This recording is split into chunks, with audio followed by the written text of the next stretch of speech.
আজকে ভাপা মাছ বানানোর জন্য আমি যা যা উপকরণ নিয়েছি, আদা রসুন বাটা আগে থেকে রেডি করে রেখেছি, সাথে দিয়ে দিয়েছি পেঁয়াজ কুচি ও ধনিয়া পাতা কুচি, দিয়ে দেবে 1 চামচ হলুদ গুঁড়া, গুঁড়ো মরিচ 1 চামচ দিয়ে দিলাম, স্বাদ মতো আবার লবণ দিয়ে দিয়েছি। হাত দিয়ে ভালোভাবে এগুলোকে আমি মেখে নিব। মাখানো হয়ে গেছে, এখন দিয়ে দিব সরষের তেল দেওয়ার পরে আবার হাত দিয়ে সুন্দর করে এগুলোকে ভালোভাবে মাখিয়ে নিব।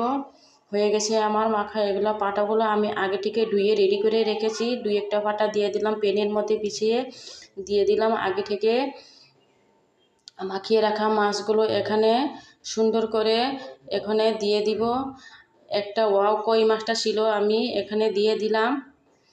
এখন রেডি হয়ে গেছে সবগুলা সুন্দর, এগুলা পরিবেশন হয়ে গেছে। এরপরে দিয়ে দেব একটা পাতা হয়েছে কিনা, এখনো কিছুক্ষণ আমি এগুলাকে দেখে নিব হয়েছে কিনা। আর কিছুক্ষণ বাকি রয়ে গেছে, 10টা মিনিট হয়ে গেছে আমার সেই ভাপা মাছগুলা, পাটায় ভাপা মাছগুলা। বন্ধুরা, আপনারা আমার বিভা ব্লগ চ্যানেল থেকে যদি নতুন হয়ে যদি থাকেন তাহলে সাবস্ক্রাইব করে দিবেন, পাশে থাকা বেল বাটনে ক্লিক করে দিবেন। কোনো অংশে কম নয়, ভাপায় পাটা মাছ অনেক সুন্দর হয়ে গেছে। আপনারাও বাসাতে